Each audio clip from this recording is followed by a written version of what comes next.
மாண்புமிகு தமிழ் அன்சாரி அவர்கள். மாண்புமிகு பேரவைத் தலைவர் அவர்களே, மாண்புமிகு சிறுபான்மைத்துறை அமைச்சர் அவர்கள் பல்வேறு அறிவிப்புகளை நேற்றைய தினம் அறிவித்திருக்கின்றார். நாம் அதை வரவேற்றிருக்கின்றோம், பாராட்டியிருக்கின்றோம். நான் ஏற்கனவே இந்த அவையிலே சொன்னது போல சிறுபான்மை சமுதாய மக்கள் சவலை பிள்ளைகள். யார் தங்களுக்கு ஆதரவு கொடுத்தாலும் அவர்களை கொண்டாடுவார்கள். அந்த வகையில் கடந்த காலத்தில் அதிமுக அரசும் சரி, திமுக அரசும் சரி பல்வேறு நலத்திட்டங்களை அவர்கள் அறிவித்திருக்கிறார்கள். முஸ்லீம்கள் ஹஜ் யாத்திரை செல்லக்கூடிய ஒரு மிகப்பெரிய ஐம்பெரும் கடமைகளில் ஒன்றை செய்வதற்கு வசதியாக கடந்த திமுக ஆட்சியில் 40 கோடி ரூபாய் வரை ஒதுக்கி ஒரு மிகப்பெரிய ஹஜ் இல்லம் கட்டுவதற்கு அங்கு அடிக்கல் நாட்டப்பட்டது என்பதை நான் குறிப்பிட விரும்புகின்றேன். அதற்கு முன்பாக அதிமுக ஆட்சியின் போது அந்த கோரிக்கையை நான் தான் அப்போது முன்வைத்தேன். அப்போது 15 கோடி ரூபாயை முதலமைச்சராக இருந்த அண்ணன் எடப்பாடியார் அவர்கள் ஒதுக்கியிருந்தார்கள். அந்த 15 கோடியை 40 கோடி ரூபாயை உயர்த்தியது தளபதி முத்துவேல் ஸ்டாலின் கருணாநிதி அவர்களுடைய அரசு என்பதை நான் குறிப்பிட விரும்பினேன். அது மட்டுமல்ல, மறைந்த நம்முடைய இந்திய யூனியன் முஸ்லீம்களுடைய தலைவர் மரியாதைக்குரிய ஐயா காதிர் மொய்தீன் சாஹிப் அவர்களை மரியாதை செலுத்தும் மரியாதைக்குரிய சொன்னேன், தவறு தான் திருத்திங்க.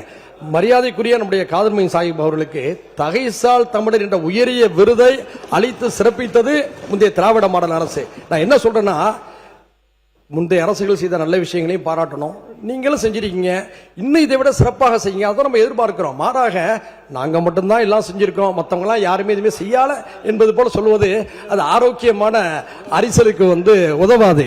அதே போன்று இடஒதுக்கீடு உள்ளிட்ட விவகாரங்களில திராவிட கட்சிகள் செய்த சாதனைகளை மறக்க முடியாது. குறிப்பாக திராவிட முன்னேற்ற கழக அரசில் அந்த 3.5% இடஒதுக்கீட்டுக்கு இன்னல் வருகின்ற போது சிறப்பான அரசாணையை வெளியிட்டதும் முத்துவேல் கருணாநிதி ஸ்டாலின் அவர்களுடைய அரசு என்பதை இந்த நேரத்தில் பதிவு செய்ய கடமைப்பட்டிருக்கின்றேன். மீண்டும் நான் சொல்வது, உங்களுடைய கோரிக்கைகளை சிறுமைப்படுத்தல, வரவேற்கிறேன், பாராட்டுறேன், இன்னும் செய்யுங்கன்னு சொல்றோம். ஆனால் மற்றவர்களை தாழ்த்தி விடாதீர்கள். அது ஒரு நன்றி கெட்ட ஒரு உணர்வை வெளிப்படுத்தி விடுமோ என்று நான் அச்சப்படுகிறேன். இல்ல அவருக்கு பாருங்க, ஒரு விஷயம், முக்கியமான விஷயம், உட்காருங்க. இல்ல உங்களுக்கு அனுமதிக்கணும், உட்காருங்க. இருங்க. இல்லை நன்றி உணர்வு என்று பற்றி நீங்கள் சொன்னீங்க. மாண்புமிகு இல்லை நன்றி உணர்வோடு இருக்கும்னு சொன்னார். மாண்புமிகு அமைச்சர் அவர்கள் யாராலே வெற்றி பெற்றோம் என்பதை நினைவு கூர்ந்து இந்த அவையிலே அதை பதிவு செய்ததே ஒரு நன்றி உணர்வுடைய அடையாளம் தானே. மாண்புமிகு சட்டத்துறை அமைச்சர் உட்காருங்க. நீங்கள் உங்களை அனுமதிக்க போறேன், நீங்க கண்டிப்பா பேசுங்க, உட்காருங்க, கண்டிப்பா அனுமதிப்பேன். மாண்புமிகு பேரவைத் தலைவர் இல்லை, இந்த நன்றி கெட்ட அப்படின்ற வார்த்தையை கண்டிப்பா மிகவும் தடித்த வார்த்தையோட இருக்காருன்னு சொல்லிட்டேன். ஏன்னா பேசுறப்ப மிகவும் தெளிவாக சொன்னார். எதனால யாருக்கெல்லாம் நன்றி சொல்லி வந்தார். ஐயா காதர் மைதீன் அவர்களும் பாத்தீங்கன்னா, நாங்கெல்லாம் கண்ணியமிகு காகிதம் இல்லத்தை அவர்களை பார்த்ததில்லை. ஆனால் நான் ஐயா காதர் மைதீன் அவர்களை நேரில் சந்தித்த பொழுது அவ்வளவு கண்ணியமாக என்ன நடந்தது என்று அவர் எல்லாத்தையும் சொன்னார். எதனால அவர் கூட்டணி விட்டு வெளியே வந்தார், எதனால இவங்கெல்லாம் சேர்ந்து திமுகவும் அதிமுகவும் சேர்ந்து பந்திப்போம் எல்லாம் சொன்னார். சொல்லிட்டு தான் வெளியே வந்தார். ஏதோ நன்றி கெட்ட தனமாக அப்படிலாம் இல்ல. இவர்கள் என்ன முயற்சி செய்தால் அவங்க எல்லாம் சேர்ந்து திமுகவும் அதிமுகவும் சேர்ந்து ஆட்சி அமைக்க முயற்சி செய்தார்கள் என்பதை எதிர்த்து தான் வெளியே வந்தனர். இந்த வார்த்தைகளை அவர் தவிர்த்தால் இது போன்ற தேவையற்ற விவாதங்கள் இங்கே வராது. அதையெல்லாம் தெளிவா அவர் பத்திரிகையில பேட்டியில சொல்லிட்டு தான் வந்தார். அதனால தேவையற்ற வார்த்தைகளை தவிர்த்தாலே இது போன்ற விவாதங்கள் வராது. தெளிவாக இந்த அவையும் தெளிவாக செல்லும் என்பதை தெரிவித்துக் கொள்கிறோம். இனி ஒரு முடிவு இனி சம்பந்தப்பட்ட உட்காருங்க, ஒரு முடிவு சொல்லிடுறேன், உட்காருங்க. இனி மாண்புமிகு அமைச்சர் எந்த துறையை சார்ந்த அமைச்சர் பதிலளித்துக் கொண்டிருக்கிறாரோ அந்த துறை சார்ந்த அமைச்சருக்கு பதிலளிக்கிற வாய்ப்புக்கு தான் முன்னுரிமை வழங்கப்படும். அந்த வகையில் நம்முடைய மாண்புமிகு சிறுபான்மைத்துறை அமைச்சர் அவர் பேசி முடித்து விட்டார்கள். இஸ்லாமிய சமுதாயத்தைச் சேர்ந்த சட்டமன்ற உறுப்பினர் அந்த வாய்ப்பை நான் தந்து கொண்டிருக்கிறேன். முன்னாள் அமைச்சர் மெய்யநாதன் அவர்களுக்கு வாய்ப்பு தர வேண்டும் கேட்டு அவருக்கு வாய்ப்பு நான் தருகிறேன். நீங்க பேசுங்க, உட்காருங்க.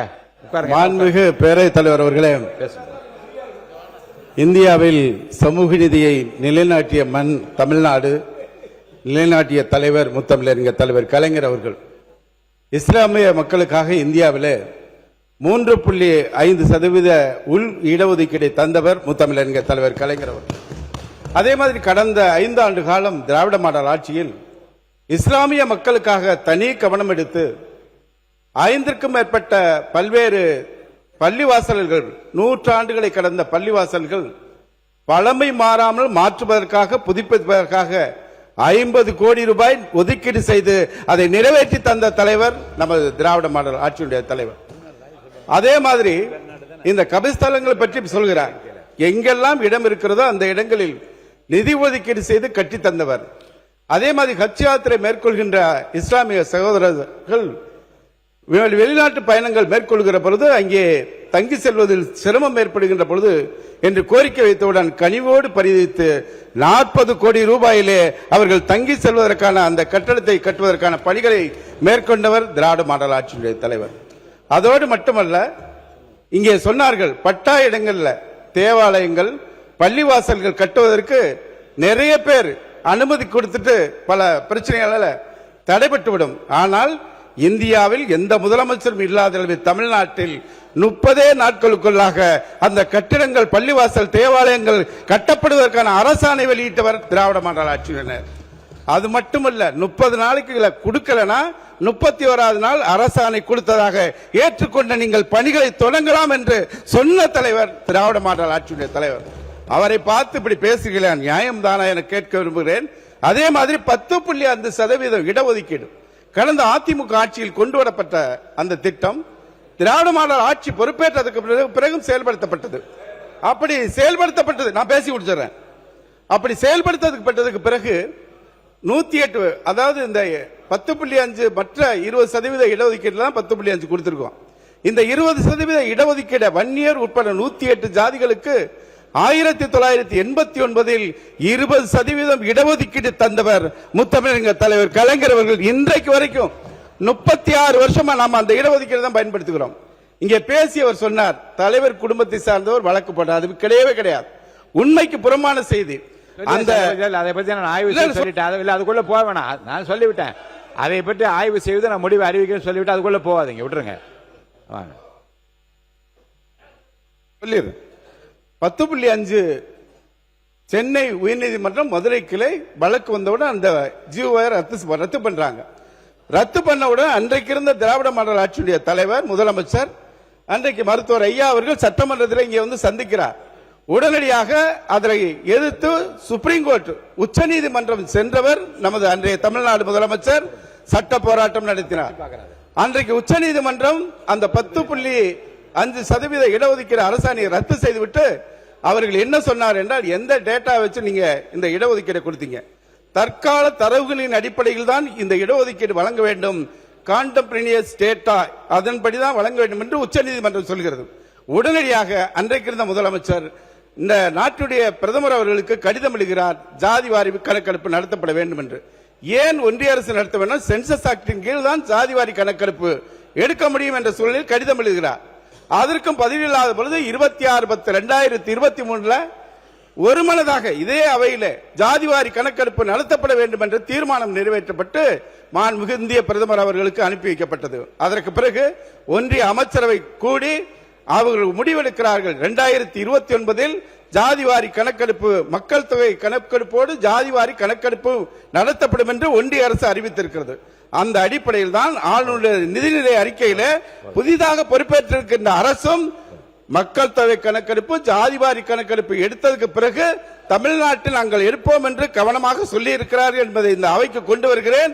எந்த சூழலையும் வன்னியர் மக்களுக்கு இடஒதுக்கீடு பெற்றுத் தருவதில் முதலில் என்று களப்போராளி திராவிட முன்னேற்ற கழகம் என்பதை பதிவு கடமைப்பட்டிருக்கிறேன்.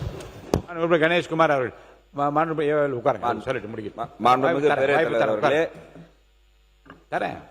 இதை நான் அரசியலாக்க விரும்பல. உண்மையிலே பின்தங்கிய மக்கள், எண்ணிக்கையில் அதிகமாக இருக்கக்கூடிய மக்கள், தமிழ்நாட்டினுடைய மக்கள் தொகை கணக்கெடுப்பில் பெரும்பங்கு ஆக இருக்கக்கூடிய அந்த வன்னிய மக்கள் இன்றைக்கும் பின்தங்கிய சூழ்நிலையில் தான் இருந்து கொண்டிருக்கிறார்கள். அதற்காக தான் அந்த இடஒதுக்கீடு என்ற ஒரு விஷயம் என்பது இன்றைக்கு நேற்று அல்ல, நீண்ட நெடிய வரலாறு இருக்கு. அவர்களுடைய தலைவர் தான் கொடுத்தார், நாங்க இல்லைன்னு சொல்லல. பல போராட்டங்களுக்கு பிறகு ஒரு நாள் சாலை முறையில் எங்களுடைய மருத்துவர் ஐயா அவர்கள், இல்ல நான் முடிச்சிருந்த பேரவைத் தலைவர், ஏதோ எல்லாத்தையும் அவங்க தான் கொடுத்தாங்க. தானதுக்கு மட்டும் நீங்க பதில் சொல்லுங்க, விளக்கம் வரலாறுலாம் சொன்னீங்கன்னா அது கால தாமதம் வேண்டாம். வரலாறு சொல்லல, ஏதோ தான் பாக்கெட்ல இருந்து எடுத்து கொடுத்துடல. பல போராட்டங்களுக்கு பிறகு இருங்க, நீங்க பேசும்போது நான் அமைதியாக தான் இருந்தேன். அப்ப நீங்க சொன்னது எல்லாத்தையும் நாங்க சொல்லல, அவர் சொன்ன கருத்துக்கு மட்டும் நீங்க விளக்கம் சொல்லலாம், அவ்வளவுதான். 21 உயிர்களை தியாகம் செய்த பிறகு வன்னியர் சமுதாயத்திற்கான இடஒதுக்கீடு கோரப்பட்டது. 108 சமுதாயத்தையும் சேர்த்து இடஒதுக்கீடு எனக்கு வழங்கப்பட்டது.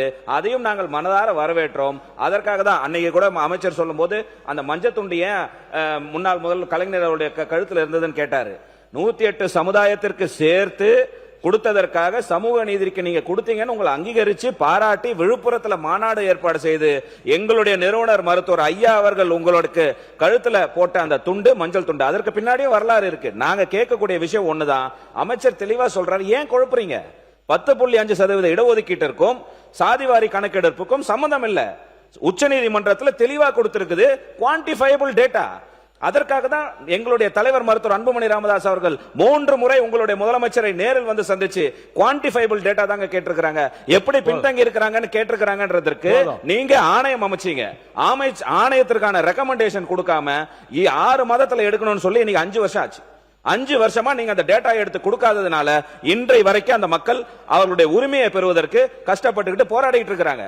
அதற்கான பதில் சாதிவாரி கணக்கெடுப்பு. அமைச்சர் சுக்கா மலகா புக்க காமிச்சு இதுல சொல்லியிருக்காரு, அது சாதிவாரி கணக்கெடுப்பு சம்பந்தமானது. 10.5க்கும் அதுக்கு சம்பந்தம் இல்ல. 10.5ல கேட்பது குவான்டிஃபைபிள் டேட்டா. குவான்டிஃபைபிள் டேட்டானா இந்த மக்கள் பின்தங்கி எப்படி இருக்கிறாங்க. டிஎன்பிசில உங்ககிட்ட ரெக்கார்டு இல்ல. டிஎன்பி போதும்.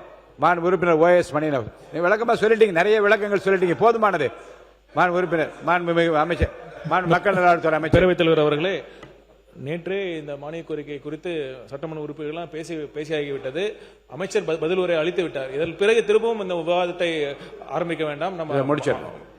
நன்றி. OS மணியன் மட்டும், வேற யாரும் அனுமதி இல்லை. No, I am not allowing anybody. I am sorry, இதுக்கு மேல யாருக்கு அனுமதி கிடையாது. OS மணியன் அவர்கள் சொல்லுங்க.